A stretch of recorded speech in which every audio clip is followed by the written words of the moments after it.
আমি প্রশাসনকে ইতিমধ্যে বলেছি, ইউনো মহোদয় ছিলেন, এসি লাইন ছিলেন বা ভারপ্রাপ্ত কর্মকর্তা ছিলেন, আমাদের নির্দেশনা পরিষ্কার যে আমরা পলিটিক্যাল কারণে কারো প্রতি সরব হব না বা রাজনৈতিক কারণে আমরা কাউকে বাড়ি থেকে বের করা বা এই ধরনের কর্মকাণ্ড অতীতে হয়েছে সেগুলো আমরা করব না।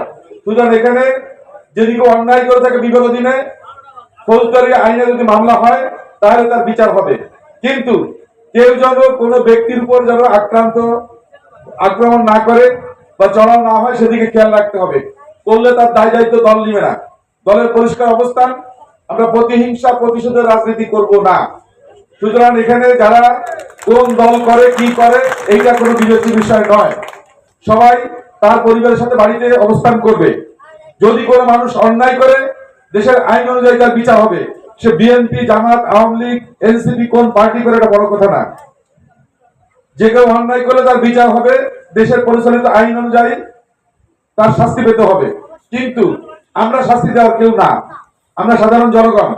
সুতরাং আমাদের দায়িত্ব হচ্ছে শান্তিপূর্ণ সহাবস্থান নিশ্চিত করা, দল মত ধর্ম বর্ণ নির্বিশেষে। সুতরাং এই ব্যাপারে যদি কেউ অতি উৎসাহী কোনো পদক্ষেপ নেন তার দায় দায়িত্ব আপনাকে নিতে হবে, দল নিবে না। কিন্তু এটা হলো প্রথম কথা, যে যার যার এলাকায় অনেকেই দেখা গেছে অতীতে আপনারা হয়তো আক্রান্ত হয়েছেন, ক্ষেত দখল হয়েছে বা বিভিন্ন ধরনের সমস্যা হয়েছে।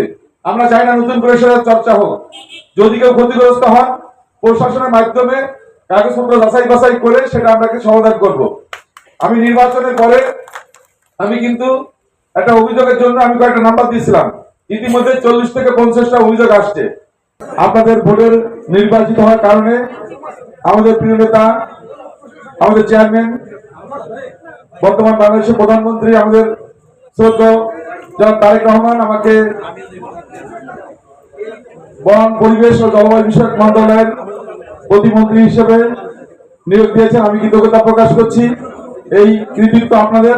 আপনারা নির্বাচনে বিজয়ী করেছেন। বাগেরহাটের 4টা আসনের ভিতর 1টা আসন আমরা পেয়েছি, যার জন্য উনি আমাদেরকে মন্ত্রণালয় দিয়ে সম্মানিত করেছেন এবং আমি আপনাদেরকে অভিনন্দন জানাচ্ছি আপনাদের এই অর্জনের জন্য।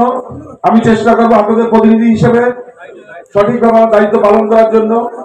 ইতিমধ্যে আমি কাজ শুরু করেছি। গত বছর আমাদের ক্যাবিনেট মিটিং হয়েছে, সেখানে আমাদের পরিষ্কার কিছু নির্দেশনা দিয়েছেন আমাদের প্রধানমন্ত্রী মহোদয়।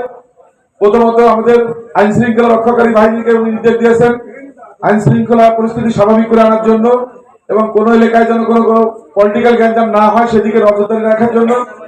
কারণ দেশের মানুষের বিএনপি প্রতি অনেক প্রত্যাশা, সেই প্রত্যাশা পূরণ করতে হলে আমাদের সবাইকে সচেতন ভাবে কাজ করতে হবে। সবচেয়ে বড় কথা, আপনারা যদি আপনাদের দায়িত্ব পালন না করেন, আপনাদের এলাকার সঠিকভাবে দায়িত্ব পালন না করেন, তাহলে কিন্তু দেশের যে শান্তি সমৃদ্ধি এগুলো আনা সম্ভব না। সুতরাং সবাইকে বলবো যে আপনারা দয়া করে যার যার এলাকায় শান্তি শৃঙ্খলা রক্ষার্থে আপনারা উদ্যোগ দিবেন, আমাকে জানাবেন, আমি চেষ্টা করবো সেগুলো পালন করার জন্য।